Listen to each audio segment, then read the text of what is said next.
And we are your biology educators from SchoolOnX. And you know what? We're so proud to be. We really are. Today, we're diving into a journey so unbelievably complex, so full of twists and turns, that it makes climbing Mount Everest seem like a walk in the park. Seriously, this isn't just another chapter in your textbook, this is the story of how every single one of us got here. Welcome to our deep dive on human reproduction. Okay, so let's just start with a big question, right out of the gate. When you think of a truly epic journey, what pops into your head? Maybe climbing the highest mountain or diving to the deepest part of the ocean? Well, what if we told you there's a journey that's way, way more complex, and it happens millions of times every single day all around the world? And here's your first clue. The journey we're talking about is a 9-month marathon, a marathon of creation and construction that starts with a single cell. A cell so tiny you literally can't see it without a microscope. And the destination? Well, the destination is you. It's me. It's every single person on this planet. This is the ultimate origin story. Exactly. And every great story needs a setting, right? You need to understand the world before the adventure begins. So, before we jump into the action and the drama, we've got to get familiar with the stage where this all happens. We're talking about the incredible, mind-blowing biological machinery of the male and female reproductive systems. Okay, so let's look at the blueprints. On the surface, they look completely different, don't they? But they're really just two halves of one amazing puzzle. Think of the male system as a high-volume factory and delivery service. Its whole job is to produce and deliver sperm. And there's this really clever design feature. The testes are located outside the main body cavity. Why? To keep them a little cooler than the rest of the body, which turns out to be the perfect temperature for making healthy sperm. The female system, though, is designed for something else. It's built for production, sure, but also for long-term nurturing. It's like an internal fortress, designed to create, protect, and grow new life for 9 whole months. So yeah, 2 totally different designs, but they share one incredible goal. And that shared mission brings us to Act 1 of our story. We've seen the stage, and now it's time to meet the stars of the show, the gametes, the sperm and the ovum. These are the tiny messengers carrying all the genetic instructions needed to build a brand new human. And their creation, a process called gametogenesis, well, that's where the action really kicks off. All right, let's peek inside that sperm factory. The process is called spermatogenesis, and it's basically a biological assembly line. It all starts deep inside the testes with these special stem cells called spermatogonia. Some of them start a very special type of cell division called meiosis. Now, meiosis is all about cutting the amount of genetic information in half. So one cell goes through 2 separate divisions, and at the end of the line, you get 4 equal cells called spermatids. But they're not ready for their big journey yet. They have to go through a final makeover, growing a tail and streamlining their bodies to become the powerful swimmers we know as sperm. The key thing to remember, from one single starting cell, the factory produces 4 potential champions. 4 sperm from one cell. Okay, now let's scale that up. Way, way up. Look at this number, 200 to 300 million. That is the number of sperm that can be released in just a single event. It is a biological lottery on an absolutely epic scale. The male body is literally a sperm-producing machine running 24/7, churning out millions upon millions of these tiny messengers, all for the chance that just one of them will complete its mission. It's staggering. Now, if the male system is a factory that never stops, the female system is more like a high-security vault. The creation of the ovum, or oogenesis, plays by a completely different rulebook. A female is actually born with all the potential eggs she will ever have, millions of them. But here's the crazy part. They're all paused, frozen in the middle of meiosis.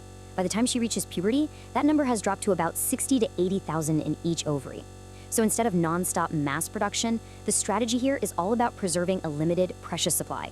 It's quality over quantity, a completely different approach. So we have our messengers, the sperm and the egg.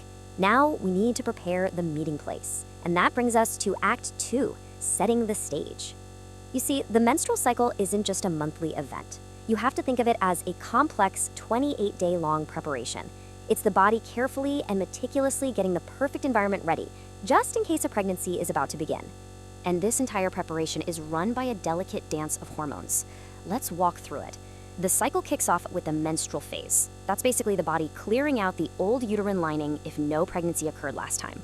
Next up is the follicular phase. This is where hormones encourage a follicle in the ovary to mature one of those precious eggs. As it grows, it pumps out estrogen, which tells the uterus, hey, start building a new lining, make it thick and cozy. Then around day 14, bam, a huge surge of another hormone, LH, gives the green light for ovulation. The egg is released. After that, we enter the luteal phase. The empty follicle transforms into a temporary hormone factory called the corpus luteum, which produces progesterone to keep that uterine lining stable and ready. If nothing happens, the hormone levels drop, the system resets, and the whole cycle starts over. It's an absolutely brilliant feedback system. Which brings us to the climax of our story. The moment we've all been waiting for. The stage is set, the lead characters are in position. Now it's time for the single event that changes absolutely everything: fertilization. This is it. This is where the sperm and egg finally meet and a new, unique life begins. So what exactly is fertilization? Well, in scientific terms, it's the fusion of a sperm cell with an ovum. And this can't just happen anywhere. It has a very specific meeting spot, a part of the fallopian tube called the ampullary region. This is where the two halves of the genetic puzzle finally snap together. The sperm and egg each carry half the genetic instruction manual, 23 chromosomes each. When they fuse, they create one single cell with a complete manual, the full 46 chromosomes. And this new cell, this brand new beginning, is called a zygote. But this story is far from over. The second that zygote is formed, it starts dividing. And not just dividing, but dividing rapidly in a process called cleavage. And here's the incredible part. It's doing this while it's on the move. It's traveling down the fallopian tube, heading for the uterus. So it's on a journey and undergoing a massive transformation at the exact same time. And with every single division, the embryo changes. Once it becomes a solid little ball of about 8 to 16 cells, we give it a new name, a morula. It kind of looks like a tiny mulberry or a raspberry. It's still traveling, still moving towards its destination, but it's no longer just one cell. It's the first little bundle of cells that has the potential to become a whole person.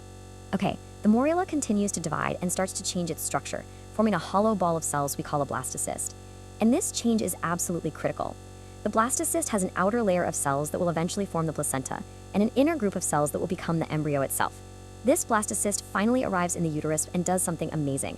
It attaches to and burrows deep into that uterine wall we talked about. This process is called implantation. It's the moment the embryo officially connects with its mother and pregnancy truly begins. And now, we enter the final act, Act 3, the greatest construction project in the known universe. For the next 9 months, that tiny little blastocyst, that small cluster of cells, is going to transform into a fully formed tiny human being. This is gestation. This is the incredible process of building a baby from scratch. And the absolute key to this entire 9-month project is the placenta.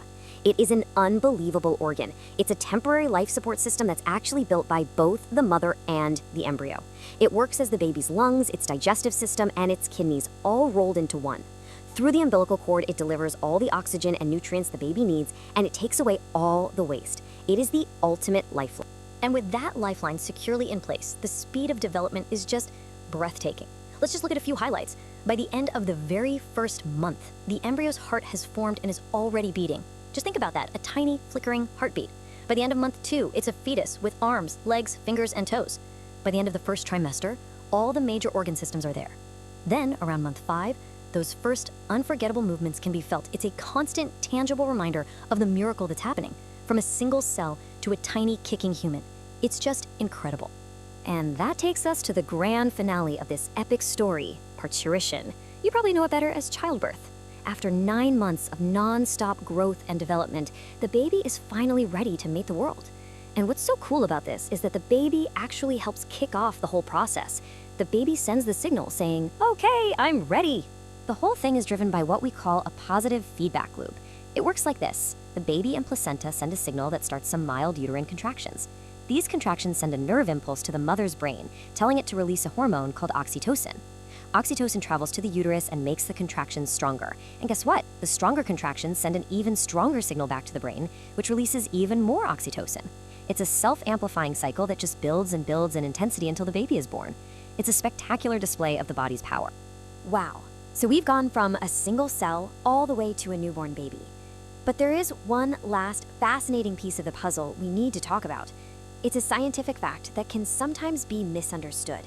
But the biology is crystal clear, and this quote says it all. The sex of a baby is determined by the father, not the mother. And that, everyone, is your final challenge for today.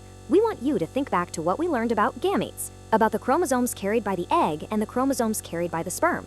Can you put the pieces together and explain in your own words exactly why that statement is 100% true? We have a feeling you can. We really hope you enjoyed this incredible journey with us. It's a story we never get tired of telling. I'm Adam. And I'm Grace, and we are so proud to be your biology educators from SchoolOnX.